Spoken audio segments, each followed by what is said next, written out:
a man who they say he murdered 3.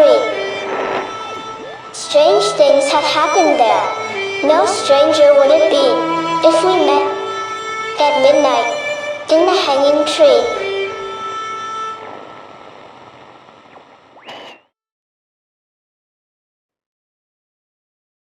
Welcome to the show. I'm your host, Chris James. In case you're wondering, this is helmet hair. I just got off my bike. Since I have a lot of things to do today, I thought I'd better jump on the show, take care of it before I get sidetracked and forget. Back when I first arrived in Laredo, we had very little choice in where to get coffee. All the restaurants were on the north side of town, and we worked south. The convenience stores sold black water that did have caffeine, and it tasted like it came out of the crankcase of our unit. I did what I had to do. I began making my own coffee. I bought what was available at the grocery store, and it carried a huge thermos. It kept me alive. We had a restaurant called Espumas. They had really good coffee, and they were in our area. Opened a few years after we got there. The city wanted to build a bridge to move traffic over the railroad tracks, and Espumas was in the way.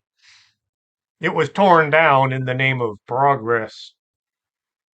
One day, a coffee shop opened. It was called Scholars, and the owner actually loved coffee. He tried to make the best. The shop closed December 2012. The Mayans were right. Organic Man Coffee Trike was in the process of opening, and me and my wife stopped by to have a look. We were the first customers at the shop on Iturbide Street. Julio and Marta moved the shop a few times, and we follow them as they slowly get closer to our home. Today, the best coffee in the universe can be found at 4501 McPherson, the Organic Man Coffee Trike.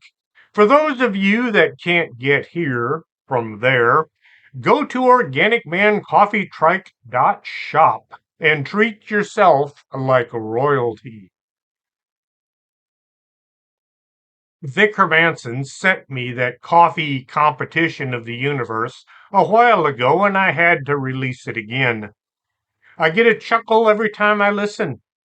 If you enjoyed the thing, check out Trailer Trash Terrors or Paranormal Rundown for more entertaining and informative shows.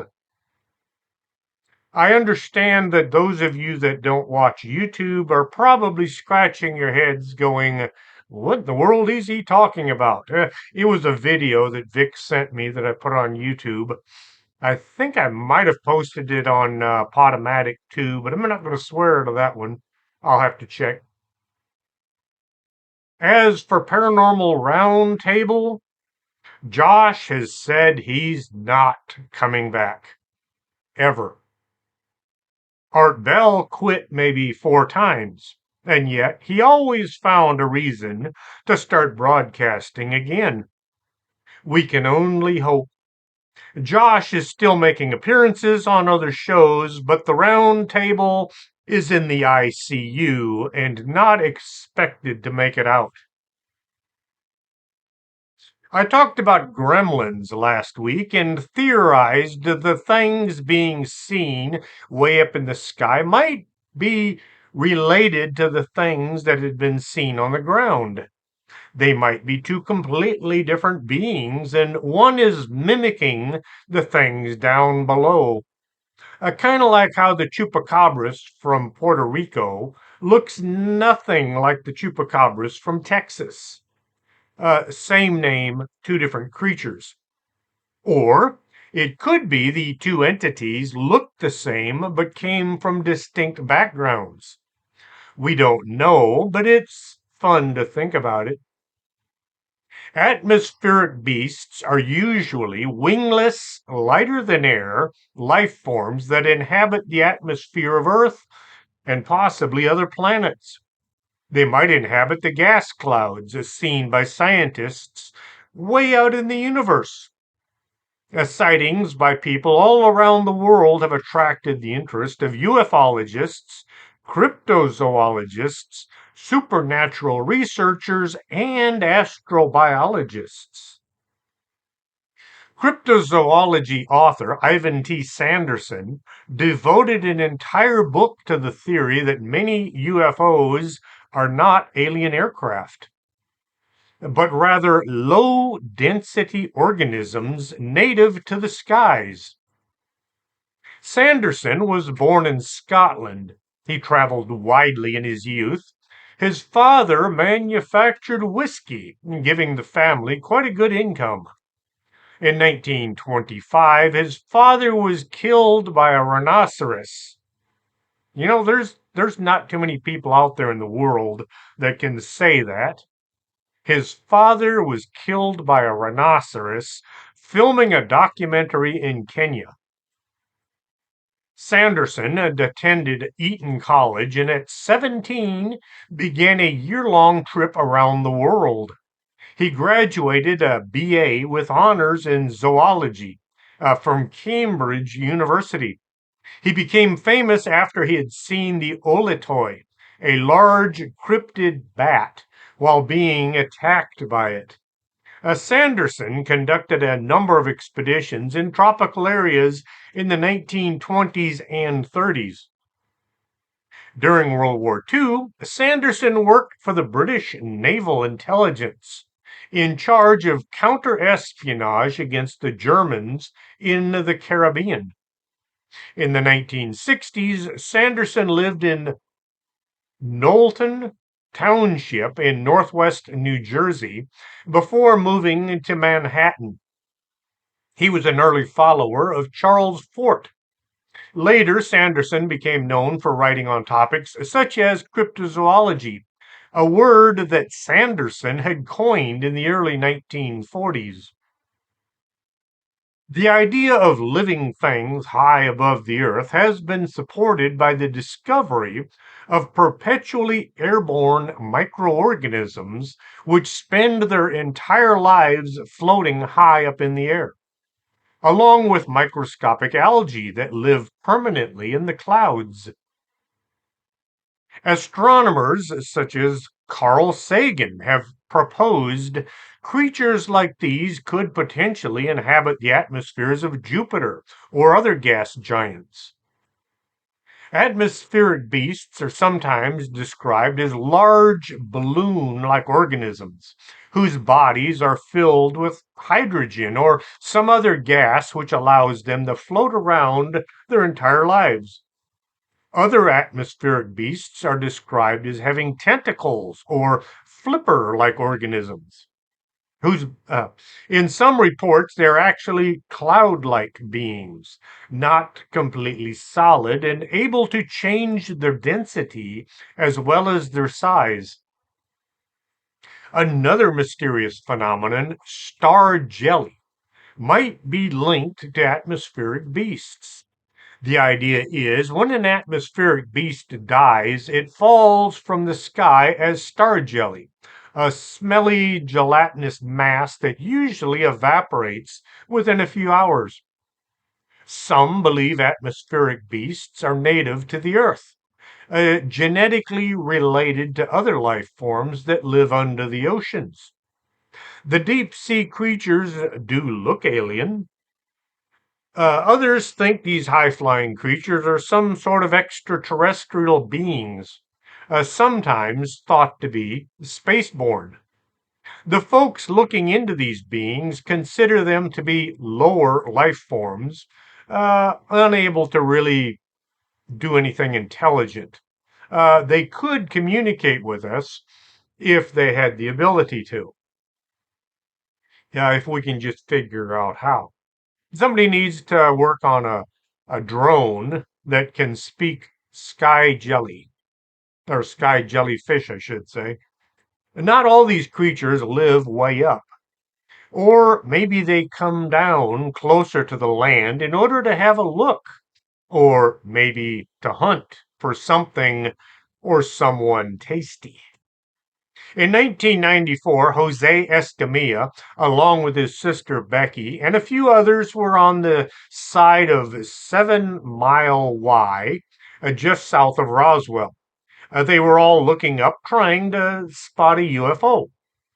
As they focused on the sky, strange, colorful things kept zipping back and forth.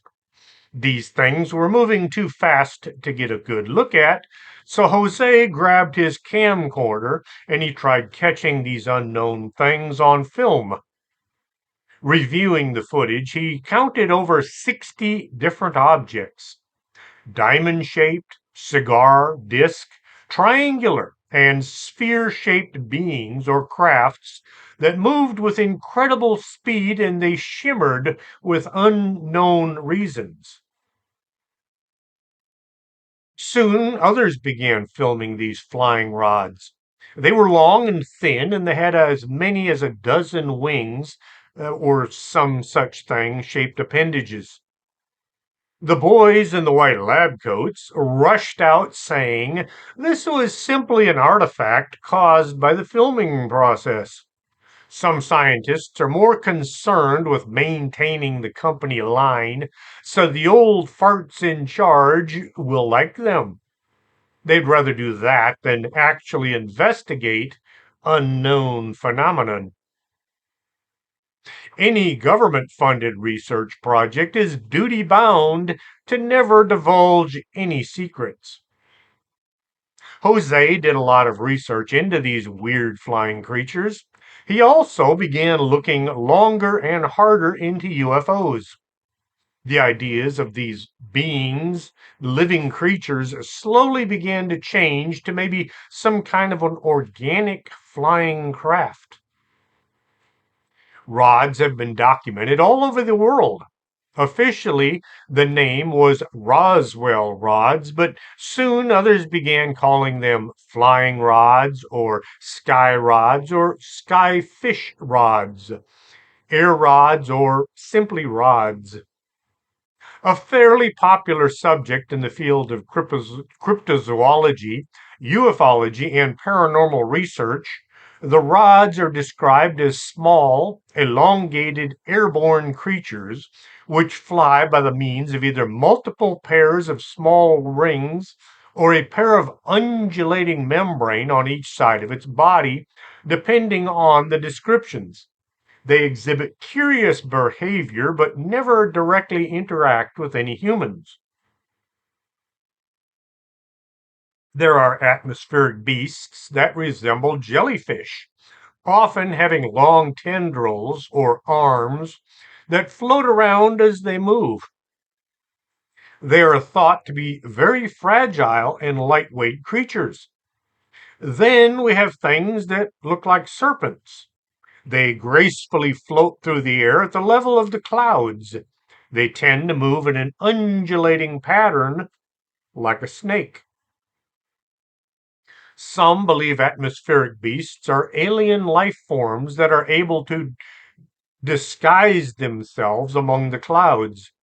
Others believe they're simply normal life forms from Earth that have not been properly classified due to their rarity. Since many of these beasts appear as normal clouds or fog, the naysayers all claim pareidolia is the answer. I hear that word so often, I'm getting sick of it. Why some clouds behave in ways that are impossible is quickly brushed under the rug of only crazy people see these things.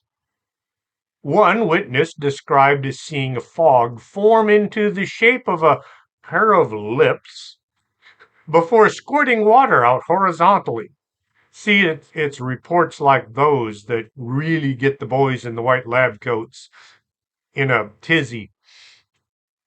Okay, this does sound really weird, but a lot of sightings are relayed to us that are just too weird to be true, yet many are. A huge hair-covered creature running around out in the woods is kind of hard to believe. The people with open minds say when certain atmospheric beasts die, they fall to the earth as gelatinous rain. The phenomenon has been reported all over the world.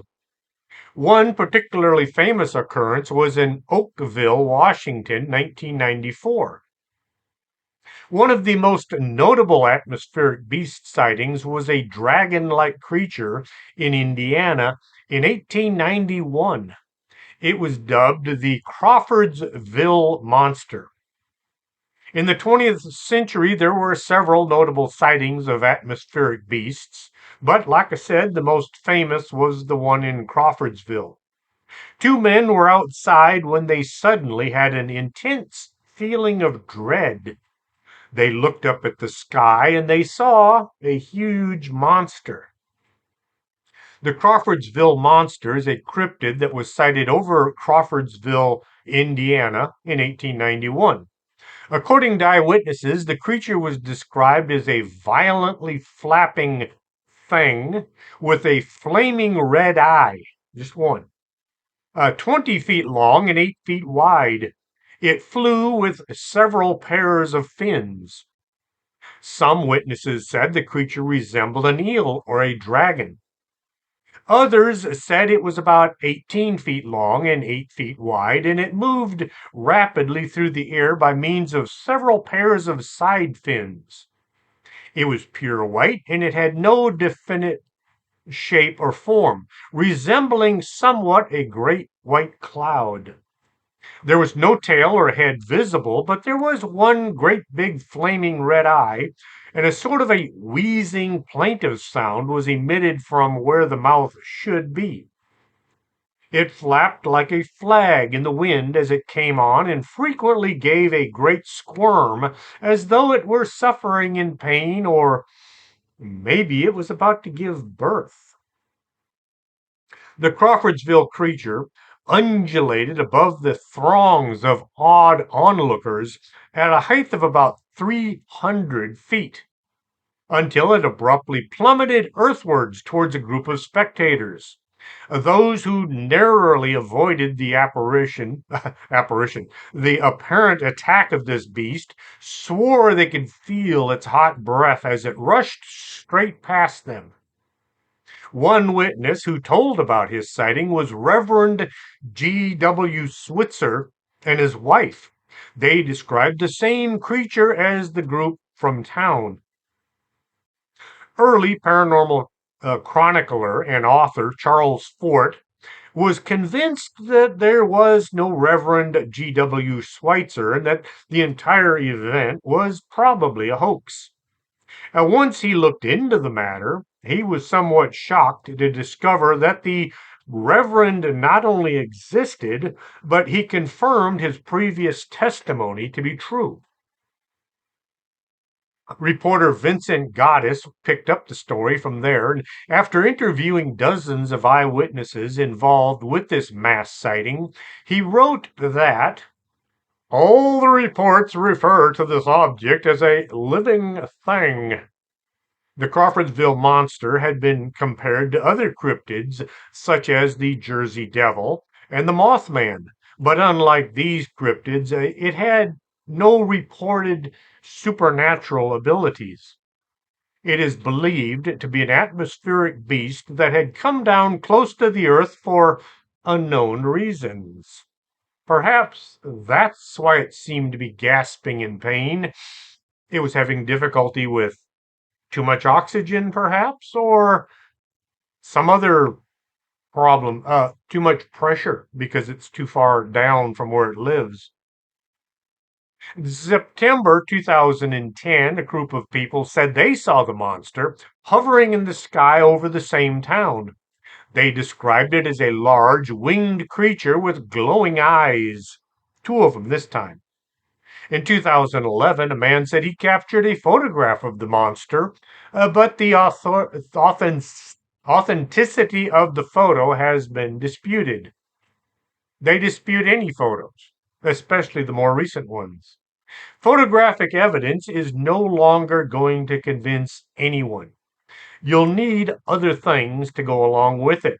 Things like hair samples or skin, maybe some footprints, or better yet, a dead body.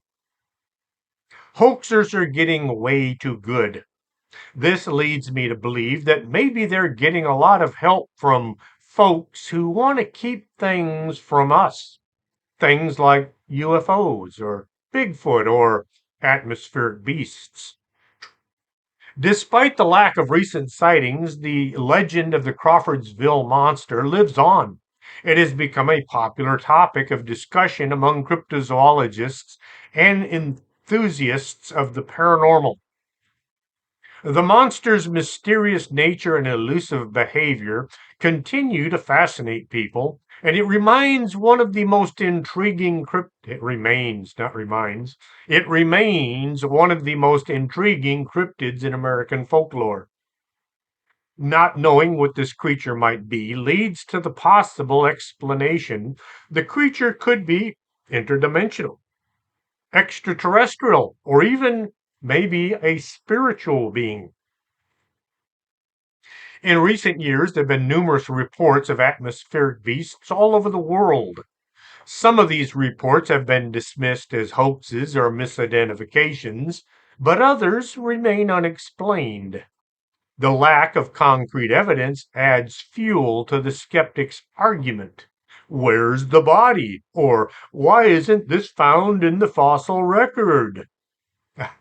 Being composed of lighter than air substance, there might not be a body to look at. As for fossils, there are thousands of creatures from millennia past that never made it into the fossil record.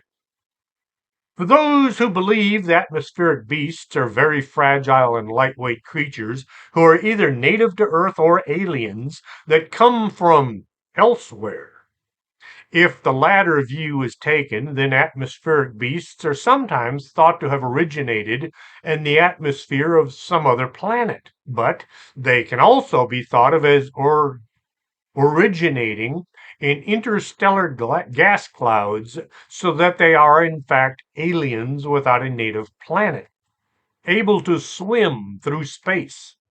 Believers generally considered atmospheric beasts to be non intelligent, so that even if these creatures did originate somewhere other than Earth, they still don't count as sentient extraterrestrials. They're just animals. Kind of like the apers when it comes to Bigfoot. Some eyewitnesses accounts say the atmospheric beasts can change their density, becoming smaller and more solid masses that are then seen as metallic in color, or they can become larger and cloud-like, even to the point of invisibility. In some reports, they may glow. Atmospheric beasts may roughly resemble whales and are sometimes called air whales or sky whales or even cloud beasts. People think the atmospheric beasts normally inhabit high up in the air where they might die if they ever were to touch the ground. Sea level pressure is 14.70 pounds per square inch. This is normal atmosphere that we all live in. From 5,000 to 10,000 feet, the pressure is low enough to produce mountain sickness and severe physiological problems unless you're carefully acclimatized. The stratosphere layer is called the ozonic atmospheric envelope because it contains most of the ozone gas which is found in the atmospheric envelope. It is the second layer of the atmospheric envelope.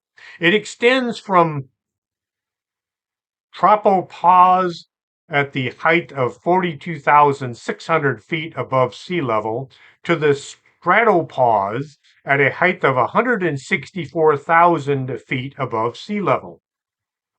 The lower part of this layer does not contain clouds or weather disturbances, and the air movement is horizontal. This makes it perfect for pilots to fly in because there are no clouds and the wind is going the direction that they want to go. At the lower part of this atmospheric layer, the temperature is constant and it measures at minus 76 degrees. The temperature increases as you get higher. Then it increases gradually until it reaches 32 degrees at the top of the layer. This is due to absorption of ultraviolet rays coming from the sun. Now for the tricky part. There is oxygen high up in the stratosphere, but we can't breathe it. Ozone is made up of three oxygen molecules, but the pressure is so slight that we can't get enough O2 into our bodies. That's why if you go really high, you have to have supplemental oxygen. There are creatures living at the bottom of the ocean, even though the pressure down there is 16,000 pounds per square inch. Yet, there are creatures swimming around down there as if this is nothing. Bring them up to the surface, and you have a dead thing. The pressure change is too much for them. Creatures living high above the earth would probably have the same outcome. At least, I hope so. Consider this. You're out hiking in the mountains when suddenly some long tentacles drop down all around you. They grab you and haul you up into the sky. Those sky jellies have to eat something. I'm banking on them not being able to come close enough to the ground to catch people for a snack. Atmospheric beasts that resemble clouds may engage in behavior that is thought to be impossible for real clouds. Some people report looking up at the sky and noticing that one cloud is going the wrong way. If all the white fluffy things are traveling east, there might be one or two going west. Clouds don't normally do this unless they're not really clouds. The more solid atmospheric beasts may have mouths, eyes, flippers, and other features, but these body parts are generally arranged and shaped in a fashion that looks utterly alien, more like a ocean invertebrate's body plan than any animals that we're used to seeing on a daily basis. The cloud beasts might have any kind of body arrangement. Being nearly to totally invisible makes it hard to tell. No one knows for sure, as far as I can tell. Maybe there are some boys in white lab coats working in some secret government lab somewhere who have all the answers, but they don't bother to tell those of us paying their wages in the forms of our tax dollars. If one of these beasts should die from natural causes or maybe getting hit by an airplane, they probably fall to Earth as gelatinous mass that may resemble green, purple, gray, or iridescent jelly that evaporates into nothing within minutes, hours, or the absolute longest, maybe a day or two. This may explain a type of anomalous event that puzzled scientists for some time before they decided that sky jelly didn't exist. All those people who say it, and some even picked it up, were all lying or they were stupid. This phenomenon is also known as gelatinous meteorites or star jelly, and reports of it come from all around the world. Gelatinous meteorites are not always connected with atmospheric beasts. They are actually easier to find among collections of Forteana that include reports of many different odd things falling from the sky. Atmospheric beasts, or things that sound like them, are minor characters in the folklore of many regions. They're often given local names. The English variety is often named boneless or shapeless, and resemble a small patch of living fog. Unlike fog, it can be felt as a semi solid mass. One policeman described an encounter with this creature that happened while he was bicycling. The thing felt like a soft blanket and it smelled like mildew. After it rubbed against him, it floated away. It was one of the most terrifying experiences he'd ever had. He was convinced this was a living creature. In the Shetland Islands, atmospheric beasts are known as it and are thought to be cloud animals of some sort.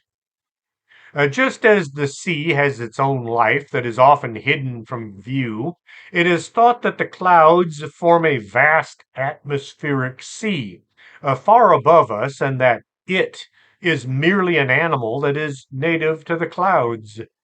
Those who report being physically touched by atmospheric beasts often say they felt as if they were being licked by, by an enormous soft tongue. Ugh. I do not want to be licked by a giant beast. It sounds nasty. You get atmospheric beast spit all over you. In the latter decades of the 20th century, atmospheric beasts had almost been forgotten. Serious investigators usually stayed away from it. But today, interest in atmospheric beasts has been growing mainly because they now seem more plausible after the recent discovery of what might be related cryptozoological animals, the air rods. People have begun to comb through older reports and explained of unexplained encounters. Some of these beasts have been found under UFO reports. Once the report is read with an eye towards animals instead of discs, the investigator has an aha moment and now has another case of a flying creature to add to the pile. Since atmospheric beast sightings are rare, few authors were inspired by the concept, and so fiction involving atmospheric beasts is also rare. Two of the most notable films are both Japanese. Dagora is about an atmospheric beast that must consume carbon, and because of this, it threatens civilization. While Space Amoeba is about an atmospheric beast native to Jupiter, which hitches a ride to Earth and then converts normal Earth animals into giant monsters. I wonder if JJ has seen either of these two movies. JJ is on Paranormal Rundown, and the guy's lived in Japan. He speaks Japanese. I have a hard time with English. Two American movies. I'm sorry. The American movie, The Blob, is sometimes cited as being an atmospheric beast movie, though the connection is kind of iffy. The Blob is supposed to be loosely based on a legend of star jelly, but in the film, the presumed atmospheric beast does not die upon contact with the ground, but instead it travels over land, growing and consuming anyone it can catch. This was Steve McQueen's third movie, and it was the first time that he had the lead role. If you said, "Who's Steve McQueen?" There's no hope for this world. It's just search for The Blob, not the remake, the original, starring Steve McQueen. It's worth watching, and I wonder if it's on YouTube. If not, it should be. The true story behind the movie goes as follows. September 26th, 1950, Philadelphia, Pennsylvania. Two police officers, Joe Keenan and John Collins, saw something falling from the sky. Searching the area, they found a curious jelly-type substance dangling from telephone pole that seemed to move on its own. When Collins reached out to touch it, it left behind a sticky residue before it completely evaporated. No explanation was ever presented as to the origin of this substance, and nobody ever figured out what they had found. There were no samples left to look into since this goo all just dissolved. According to eyewitness reports, atmospheric beasts are things that seem like living creatures, but they break all the usual rules that we apply to living things. Some of them fly without the need for wings, and their bodies are only semi solid, often appearing translucent. Some people have reported seeing atmospheric beasts that are able to move freely in the air without any visible means of propulsion. They're often described as very large, with some reports suggesting they can be up to hundreds of feet long. They're also said to be very fast and agile, able to change direction and speed quickly and effortlessly. Ancient people were just as intelligent and rational as anyone living today. Maybe more so, seeing the way the world is acting lately. The superstitious people weren't coming up with crazy stories for the sake of livening things up. They were making sense of the world around them using the best evidence available. Modern science hasn't come close to discovering everything. Ever since the dawn of history, people have connected the fathomless depths of the ocean with the equally fathomless sky and wondered if they aren't just two forms of the same thing. The book of Genesis describes the heavens as the waters of the firmament, and the Tiamat in the Sumerian goddess of both the ocean and the cosmos. Cornish folklore also describes the sky as an ocean, and some of its fairy beings, particularly the shapeless entity known only as it, are thought to be aquatic creatures that accidentally drifted too far below the clouds and then fell to earth. In 1868, Victor Hugo wrote a maritime novel, Trollers of the Sea, where the protagonist, Gilliatt, speculates about sky based life. He said, "Since the water is filled with life, why not the atmosphere? Creatures, colorless and transparent like the air, would escape from our observations. What proof have we that there are no such creatures? Analogy indicates that the liquid fields of air must have their swimming inhabitants, even as the waters of the deep. These aerial fish would, of course, be diaphanous, a provision of their wise creator, for our sakes as well as their own, allowing the light to pass through their forms, casting no shadows, having no defiant outline. They would necessarily remain unknown to us and beyond the grasp of human sense. Gilliatt indulged the wild fancy that if it were possible to exhaust the earth of its atmosphere, or if we could fish the air as we fish the depths of the sea, we should discover the existence of multitude of strange animals, and then maybe things would be cleared up for us.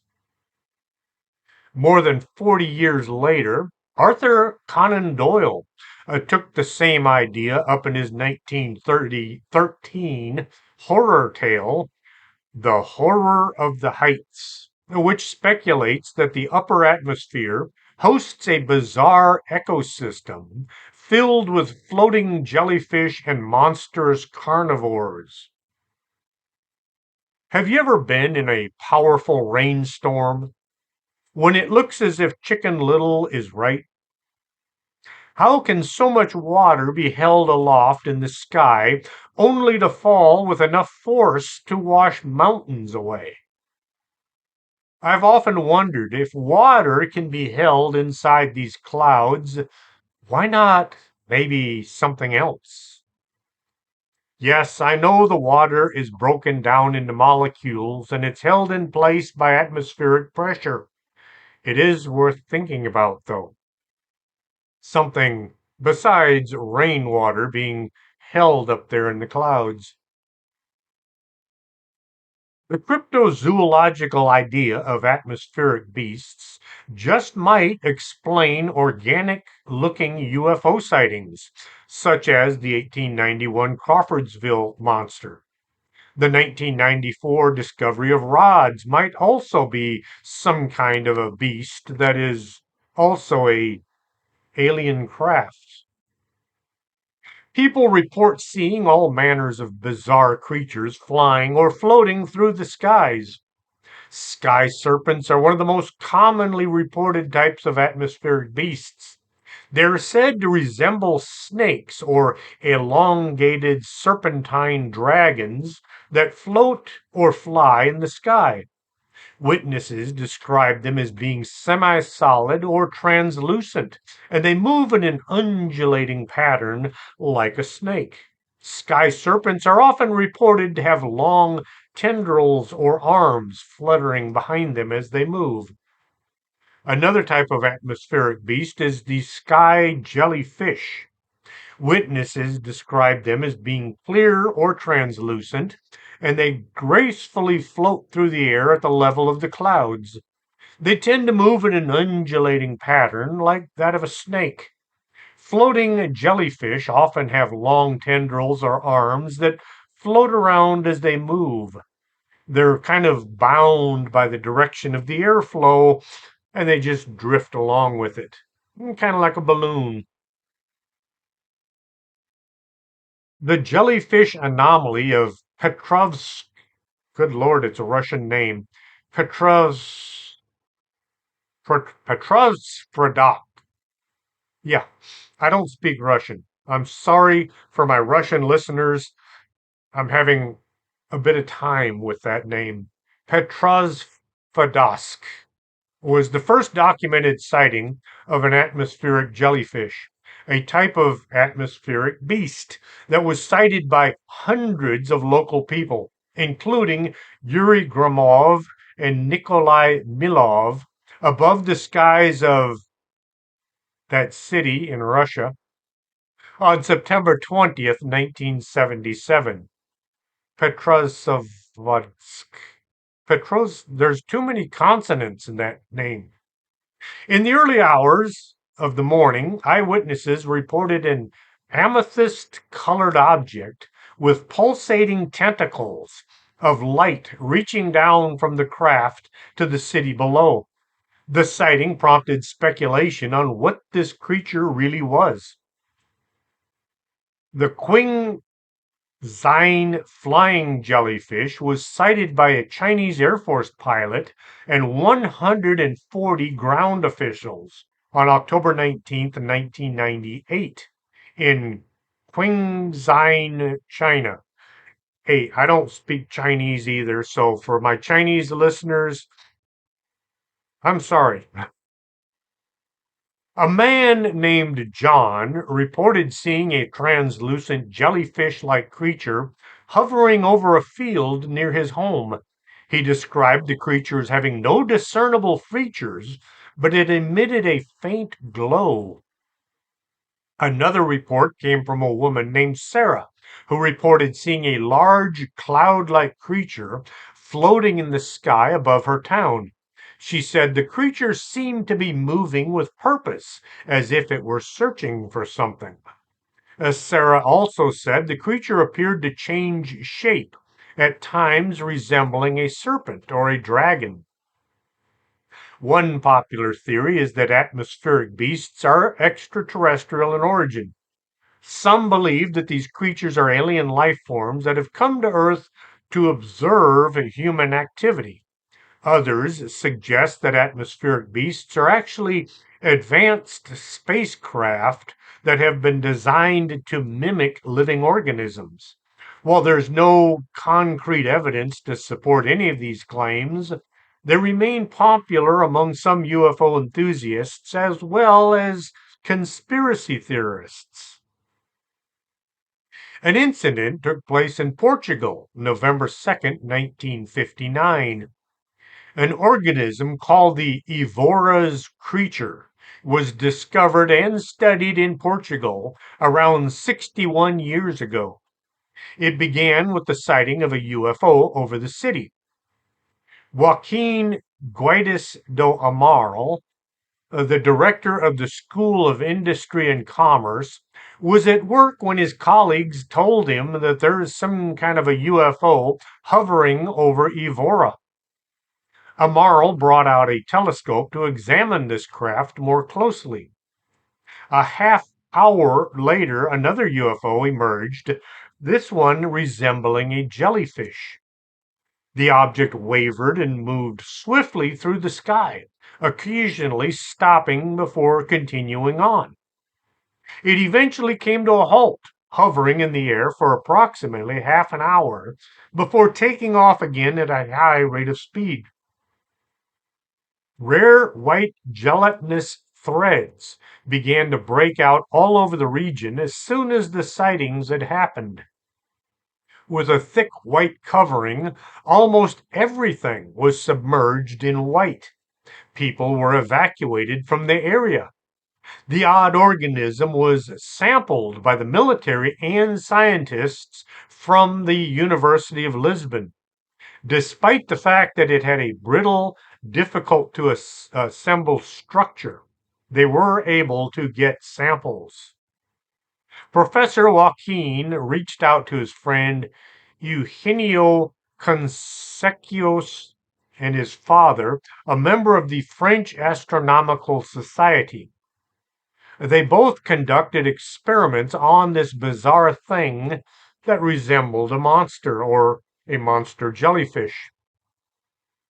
When they didn't have the jellyfish itself, they had these streamers that had fallen from it. When the sample plates were processed for analysis, it was discovered the substance was resistant to heat. This is uncharacteristic of any known microbe on the planet.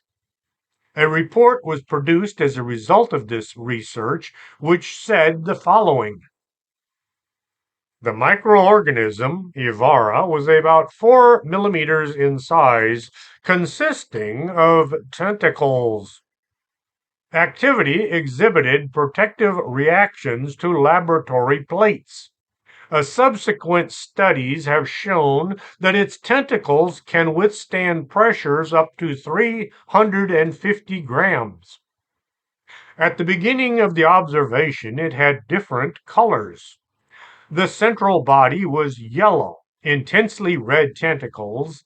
At the same time, the color changed, giving a brownish yellow color, which was getting darker and darker with time. The tentacles were formed by parallel filaments connected by a gelatinous substance. Each thread was transparent. Inside, one could see little bodies that grew larger over time, like cells. The threads were projected forcefully onto the glass plate to create a perfectly contoured line of contact. There was a mouth-shaped opening in the center of the central body around very delicate designs. There may have been folds or cracks in the substance of what it was composed. These observations were carried out over a 2-year time period until the tentacles and the central body finally disintegrated. Several researchers and scientists constituted a hypothesis and suggested Evara's creature was a strange creature completely unknown to terrestrial biology.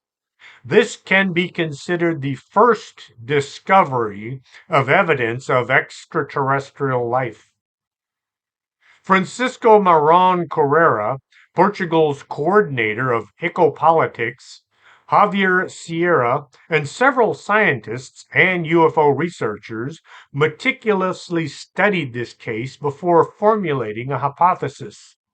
Professors at the faculty of the facility No, it is. Professors at the Faculty of Sciences in Lisbon disrupted Professor Joaquin Amaral's studies, forcing him to refrain from speaking to the press. 1978, a fire destroyed the evidence, and the creature from Ivars existed at the Faculty of Natural Science in Lisbon. Firefighters were unable to extinguish the flames that had flared up around the microbe for unknown reasons. It is unknown what happened to the inquiry or what or who caused the fire at the time.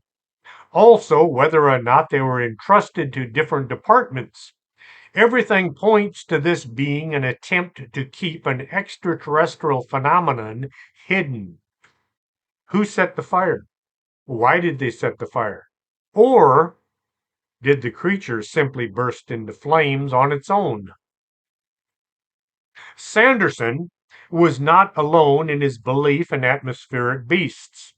Carl Sagan had gotten into the act when he proposed some kind of astrobiological balloon like beast might be soaring through the skies of the massive gas giants such as Jupiter, though it is doubtful. He even speculated one or more of these creatures may have somehow found their way to Earth. In 1975, pioneering UFO author Trevor James Constable proposed in his book, The Cosmic Pulse of Life, that flying saucer phenomenon was likely not an example of extraterrestrial technology, but of colossal amoeba-like creatures that dwell in the Earth's atmosphere. He colloquially dubbed these theoretical animals critters. Sounds like he was from Kentucky, but no, I think he was from doesn't say where he was from. Anyway, with a name like Trevor, I would expect him to be from England. Constable further proposed that these atmospheric monsters spent most of their time in a virtually invisible low density state. But when they increased their density, possibly while in search of sustenance, these odd life forms became visible. He also believed that the use of radar devices in the 20th century somehow disturbed these sky beasts, forcing them from their usual concealed state into a more perceptible one. Is there anybody in the U.S. named Trevor? I don't know. If there is, let me know. Or not. Constable went on to suggest that literally horrifying premise that these critters were not only carnivorous, but that they were likely responsible for the plethora of unexplained animal mutilations, as well as the scores of human beings who are reported missing each year.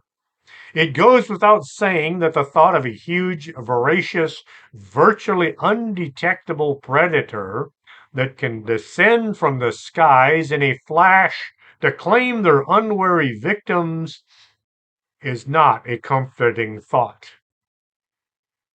Perhaps it was Constable's alarming theory that inspired Japan's Toho Studios to produce Dagora, the space monster. Dagora, a massive floating jellyfish-like creature that hovers over Japan, scooping up terrified victims with long whip-like tendrils, was brought to life by renowned Godzilla collaborators, director Ishiro Honda and special effects wizard Ahi Subiyara in 1964. Yeah, I butchered those names, but I don't speak Japanese like JJ does. It may well be the best cinematic articulated. articulation of an atmospheric monster ever created. I haven't seen the movie. I might have to look it up, see if I can figure out what's going on. I kind of like those old Japanese monster movies. They used to show them late at night, and they had English language dubbing so you could understand what they were saying. Since the dawn of photography, there have been scores of photos of UFOs, but there are dozens that do not seem to have the classic earmark of machines constructed from materials to be used by pilots or observers. These anomalous objects seem to have strange, almost organic shapes, and they move in ways that seem counterintuitive for a technology based flying craft. One intriguing anomalous UFO photograph, which may represent an atmospheric monster, was taken by scientific journalist Bruno Gebaudi on the afternoon of April 27th, 1961. On the day in question, Gebaudi was driving along the highway that ran adjacent to Montesilvano Beach in Italy when he blew a tire. Gilbody pulled over and began changing the flat. The job was going along as smoothly as any tire change can go when he noticed a bizarre multi winged or possibly a finned object soaring over the ocean at a low altitude. This strange craft was heading directly towards him at an incredible velocity. But, much to his credit, Garibaldi did not panic. Instead, he reached into his car and he grabbed his camera. As the odd object passed overhead, it slowed and made a sharp northward turn. Garibaldi managed to snap a single photograph of this UFO before it accelerated out of sight. Some who look at this image say it shows an interstellar vehicle, a flying saucer of some kind. Others believe it is actually a living creature. The sounds and looks on a lot This sounds and looks a lot like the flying manta ray that have been seen in a few places as well. One was seen here in Laredo, flying over Lake Casablanca. An unnamed Italian dentist took a second photo that looked similar to the first. This one was taken in July 1999. The photographer and the location were never revealed. Considering how people who see things and take photographs of them wind up living their lives surrounded by nut jobs who want to prove the witnesses are lying or crazy, I can understand why he didn't say who he was or where. The dentist's photographs show what looked like a stubby, tentacled squid. It made no sound as it passed overhead and vanished quickly over the horizon. Some of the witnesses said the UFO had lights along the base. Were these artificial lights or an example of bioluminescence? The next photographer was from New Zealand named Michael White. He was shooting pictures of the sky when he noticed what he described as a strange looking dark cloud. The cloud remained immobile for a better part of a half hour when it suddenly just disappeared.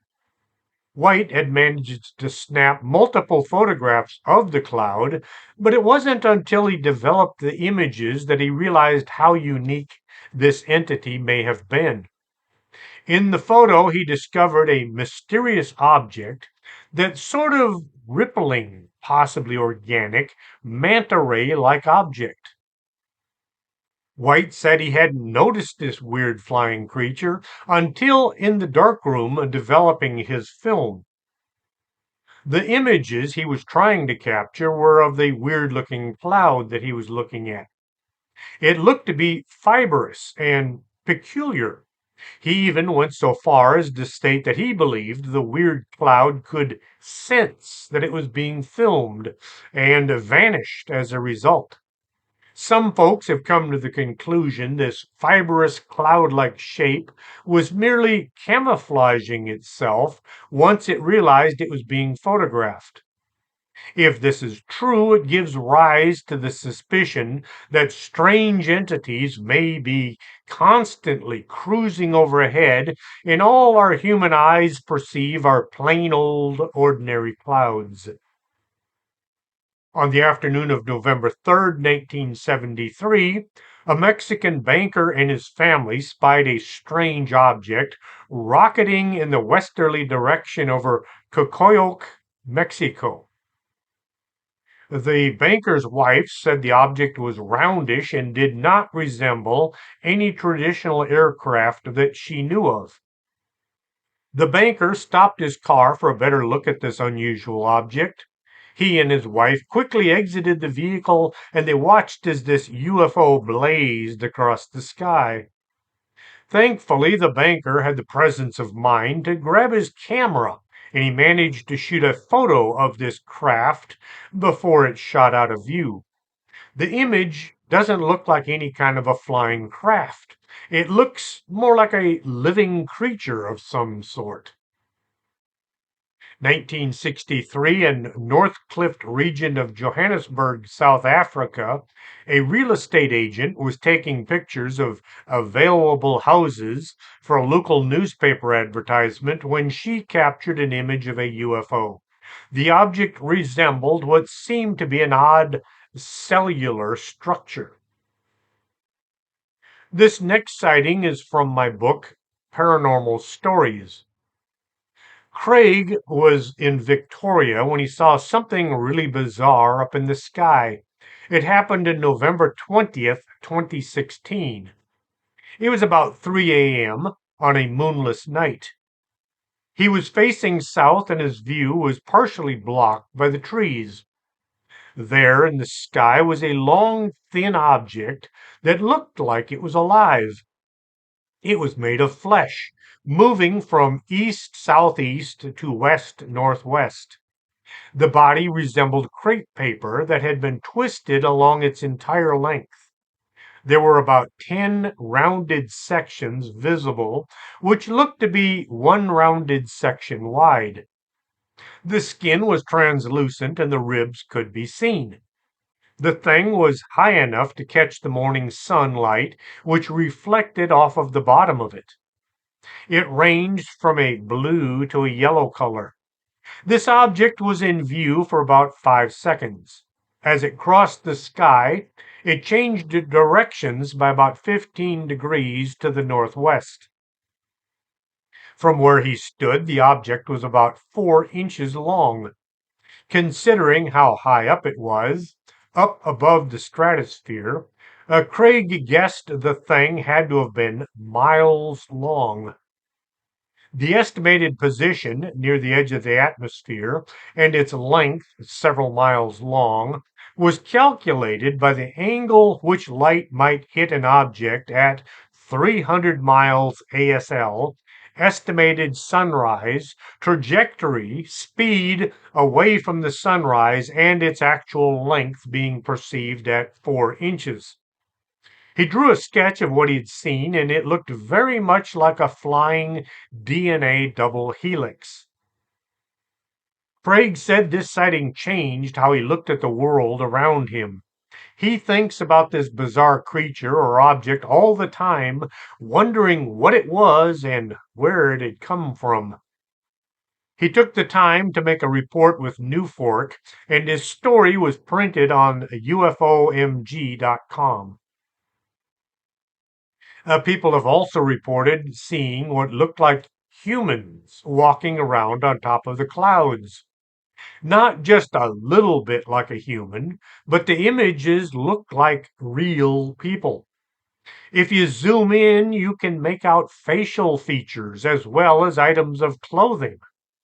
Perhaps some kind of a mimic being created by something we don't understand, maybe some form of alien technology.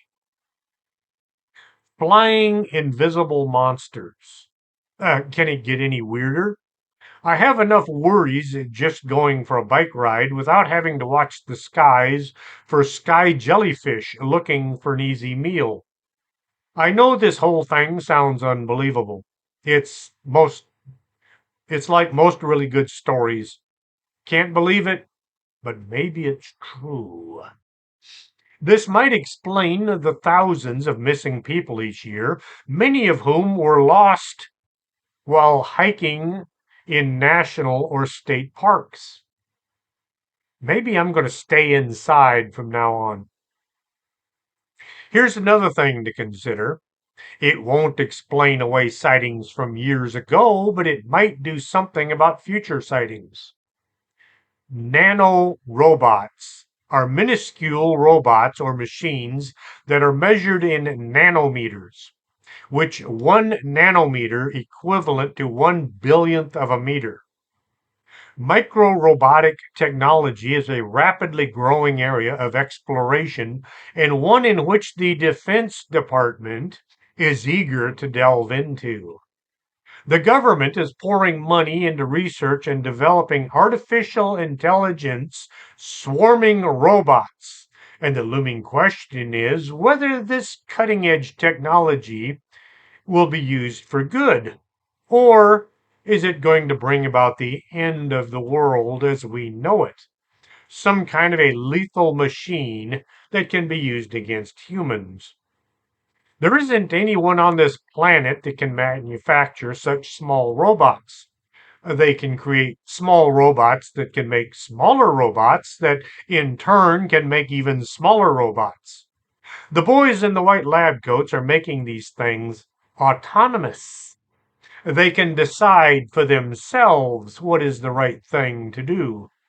Plus, they are self replicating. Send a couple million of these tiny machines into the sky, and what could possibly go wrong?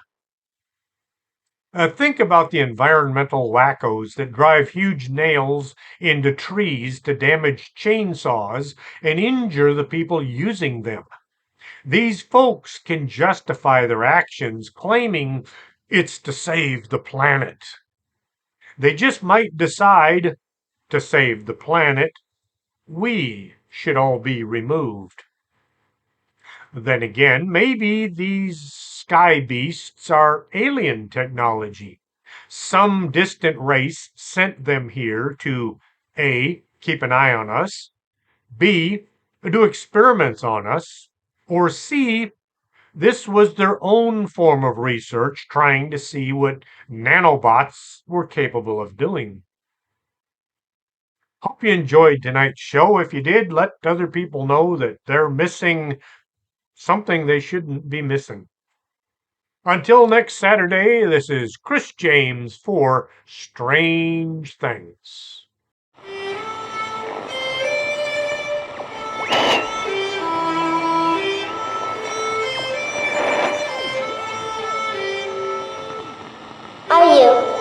Are you coming to the tree where they strung up a man who they say he murdered 3? Strange things have happened there. No stranger would it be if we met at midnight in the hanging tree.